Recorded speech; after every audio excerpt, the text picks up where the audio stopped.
Welcome to Lockpicking Legend, and first of all, massive apologies. There was no video last week, had a lot on at work, had a bit of a bout of the old migraines, but we're back now. If you have experienced withdrawals, and this happens in the future, a bit of paracetamol, a bit of ibuprofen, some yoga, a bit of green tea, but no worries, we're back with the goods, so you should be all right.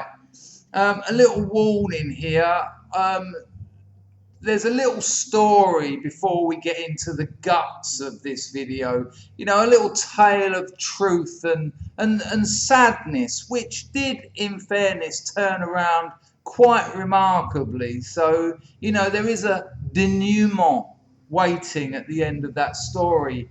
But I'll leave a link in the description, a timestamp. So if you'd rather skip the story and get straight into the guttage of this video, the grotty, constipated intestines of lock failure, of lock embarrassment, of lock effervescence, of lock excitement. So yeah, you get the idea. So there I was, 9 years old, and I wanted a BMX. And there was one for sale. A friend wanted to sell his, and he wanted 80 quid for it. And my mum said to me, if I could save up 40 quid, she'd put the other 40 in. Now, in my household as kids, you know, that was a lot of money. Actually, I might bring in some violins about now. But I managed to. Bit of Christmas money, bit of birthday mini. It was a mini birthday because I was only like 9. But, you know, a bit of penny for the guy, a bit of car washing. Finally got it. Mum did what she was true to her promise. Bought the BMX, loved it, adored it. You know, I'd get up early before school and go and ride my BMX. As soon as I got home from school, I'd be out on it. You know, learning tricks, loads of other kids on their bikes. Lovely, lovely, lovely. One day, wake up, gone. Stolen. And immediately obvious. You know, there was a lock on it, and it had been cut. And I couldn't believe it. You put a lock on your bike when you're 9 years old, you know, end of the 1970s. Oh, that's secure. And it was gone.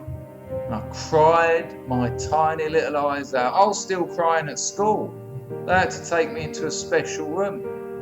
Steady on, it weren't that special. And, you know, heartbroken. And when I finally got another bike, we had to keep it in the bath. You know, I only lived in the middle of terrace. It was only like 13 foot across. There's nowhere else for it. My BMX was kept in the bath. And that wasn't great. But in those days, you only had one bath a week anyway, so, it was no biggie. Anyway, about 4 days after my bike got nicked and I'd come to accept it, I decided I'd go looking for it. Round where I lived, there was loads of back alleys, and, you know, I knew them all because that was where you played as kids, you know. And so I thought I'd go looking for it. And there was this one bit where houses were built on a hill. Now, I'll try and explain this as best I can, but there was an alleyway. Now, imagine the hill. The alleyway's halfway down the hill. And as you walk down the alleyway, if you look to your left, you're looking up people's gardens. Their gardens are on a hill, and the house is at the top. If you then go 180 degrees and look to your right, you're at the top of someone's garden, whose garden goes downhill to their house. But the bedroom windows of that house are at eye level with you in the alley. So there I am looking in gardens, you know, really immature, sort of, you know, what's the word I'm looking for? Innocent idea that I might find my bike and everything would be all right again.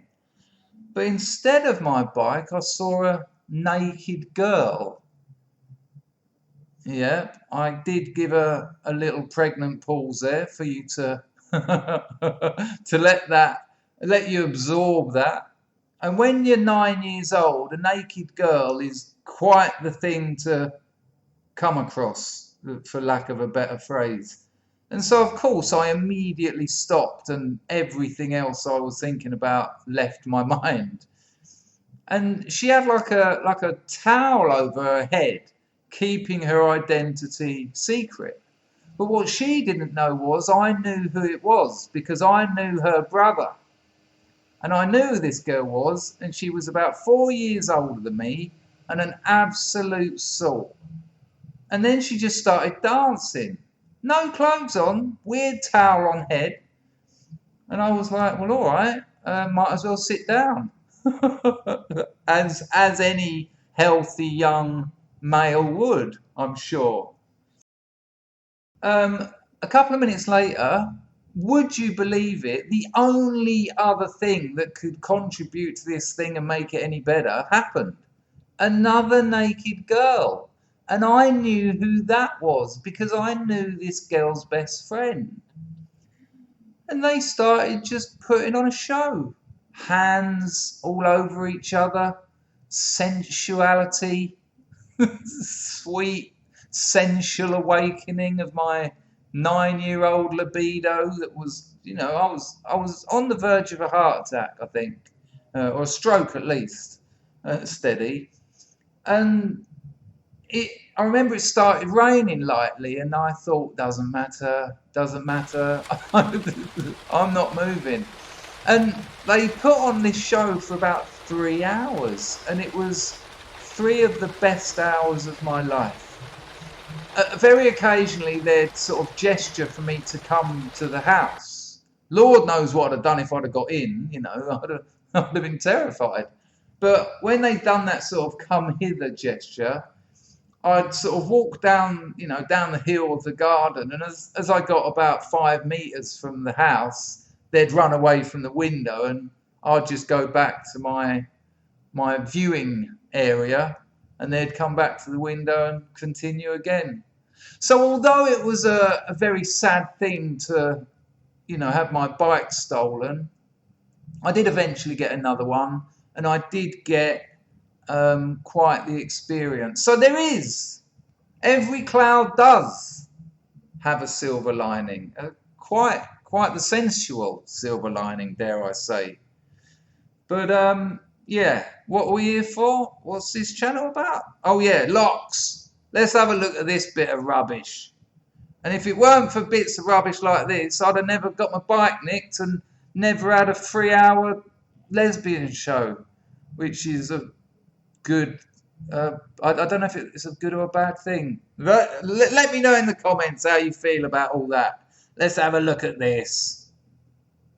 Now, we've wasted a fair amount of time already with this video, but I think it's worth looking at this because, we're lockpickers, we're legends, but my mother wasn't way back in 1979. She just bought a lock and we thought it would be safe. And that's what pisses me off about these people. I mean, look at it, high security, all right.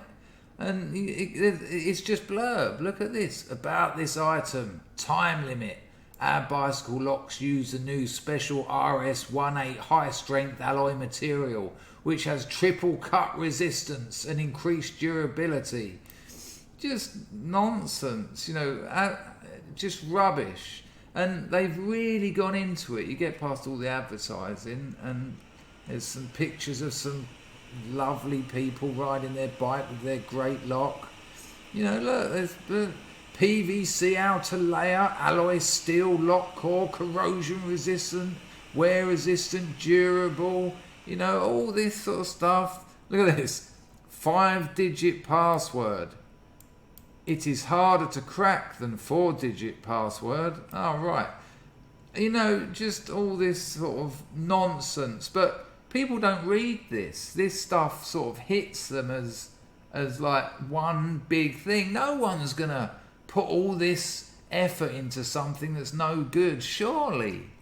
And yet, I've got to be careful what I say, but this is what this kind of marketplace has done to our sense of what manufacturing is. It's an illusion. It's almost hypnotic. Let's have a look at this damn lock.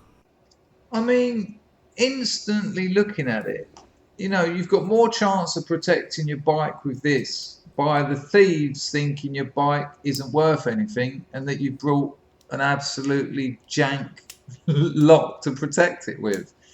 Oh, 5 combinations, but hang on, this all feels like plastic. That's not so good.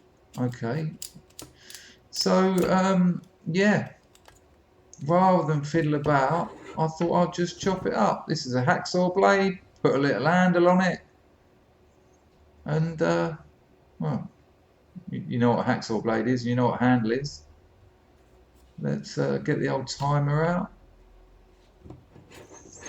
And I was going to put it in a vise, but I thought the chances that, you know, if it's on a bike, it's going to be a little bit more difficult to cut. So we'll have a little bit of realism. Here we go. Set it off.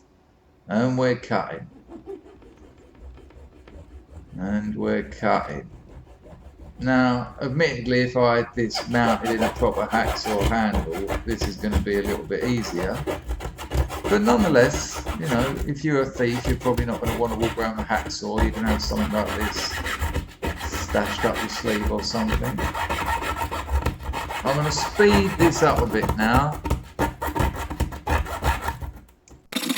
Good lord, it's like having special powers. This isn't sped up at all, actually. It's just I don't usually show these kinds of skills to people. Okay, normal speed now, and it's remarkable to see how little metal there is in there. That's about what, 3 mil of metal. It's been harder to cut through the plastic coating than it has the metal bit in the middle. And there you go. What's that? 1 minute 54. 1 minute 54. Look at it. Look at that. Right, so that's cutting through the cable. We're not going to leave it there. Let's have a go and cut through the R185, Lord knows what it was called, mechanism, shall we? Yeah. Okay, let's get this out of the way. I'll speed this up. I'll reset the clock, set this off, and get into super speed. I mean, of course, there is a certain amount of cognitive dissonance going on here, because if the lock that failed to secure my bike had secured it, maybe I wouldn't have, well, I definitely wouldn't have had the experience I had, but, you know. Well, there you go. 58 seconds. 58 seconds of a hacksaw blade.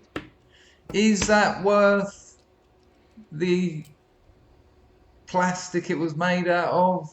I mean, from an engineering point of view, surely it's harder to make these things so bad. I just can't imagine why it. Well, you know, look at the gate on it. I mean, good lord. Why don't they just sub this work out to students who've got time on their hands, give them a budget and say, can you make something decent? But again, going back to the Amazon advert, they don't have to. You know, these things aren't sold on what they do. They're sold on what you're told they do. This is marketing. This is the hypnotic reality of today's marketing. People will buy things, people get convinced, they get into a weird world, and they trust this sort of rubbish. I hope you enjoyed this video. Give us a thumbs up. If you're not subscribed, think about that. You know, this is obviously not your standard lockpicking channel. We're trying to add a little bit of difference, a little bit of levity, while still looking at locks occasionally. Take care, legends. Leave some comments. I love reading them. Ta-da!